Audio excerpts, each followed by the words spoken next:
বর্তমানে অনেক মুসলিম খেলোয়াড়দেরকে দেখা যায় তারা যখন ফুটবলে গোল করেন কিংবা ক্রিকেটে সেঞ্চুরি হাঁকান সিজদায় লুটিয়ে পড়েন।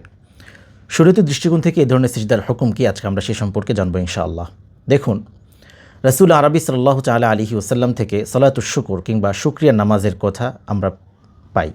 ঠিক তেমনিভাবে রাসূলুল্লাহ সাল্লাল্লাহু তাআলা আলাইহি ওয়াসাল্লাম কখনও কখনও সিজদাতুশ শুকর কিংবা শুকরিয়া আদায়ের জন্য সিজদা আদায় করেছেন, সেই কথা হাদিস শরীফে এসেছে। যেমন হযরত আবু বকর রাদিয়াল্লাহু তাআলা থেকে রিওয়ায়াত এসেছে, আন আবি বকর রাদিয়াল্লাহু তাআলা আনহু আন্না নবী সাল্লাল্লাহু তাআলা আলাইহি ওয়াসাল্লাম ইযা জাআহু আমরুস সুরুরিন খাররা সাজিদান শাকিরান লিল্লাহি তাআলা। রাসূলুল্লাহ সাল্লাল্লাহু তাআলা আলাইহি ওয়াসাল্লামের কাছে যখন সুসংবাদ আসতো, তিনি তখন অনেক সময় সিজদায় লুটিয়ে পড়তেন। এখান থেকে আমরা সুসংবাদ কিংবা যে কোনো রকমের নেয়ামত প্রাপ্ত হলে সিজদার কথা হাদিস থেকে আমরা পেয়ে যাচ্ছি। অতএব খেলোয়াড়রা তারা সেঞ্চুরি হাঁকান কিংবা গোল করেন, একটা আনন্দঘন মুহূর্ত, অবশ্যই সেটা আনন্দের। তবে এক্ষেত্রে শরীর কিছু সীমারেখা আছে।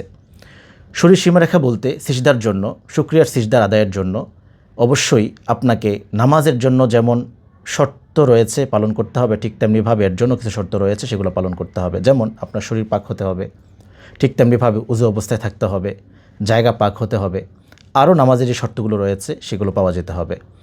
যদি না পাওয়া যায় তাহলে সেক্ষেত্রে আপনার শুকরিয়ার যে সিজদা সেটা আদায় হবে না।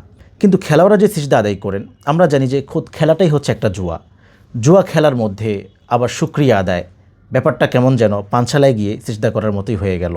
সে কারণে এটাকে কোনোভাবেই শুকরিয়া সিজদার সাথে না মিলিয়ে বরং খেলোয়াড়রা খেলার মাঝখানে বিভিন্ন রকমের আনন্দ উদযাপন তারা করেন, হাততালি দেন কিংবা তারা কখনো কখনো দৌড়ে গিয়ে আনন্দ উদযাপন করেন, বিভিন্ন রকমের পরিস্থিতি তৈরি করে আনন্দ উদযাপন করেন। ঠিক তেমনিভাবে তারা মাটিতে চুম্বন করেন কিংবা তারা মাটিতে লুটিয়ে পড়েন, এটাও তাদের আনন্দ উৎসবের একটা অংশ হিসাবে ধরা যায়। এটাকে শুকরিয়ার সিজদা হিসাবে ধরা যায় না।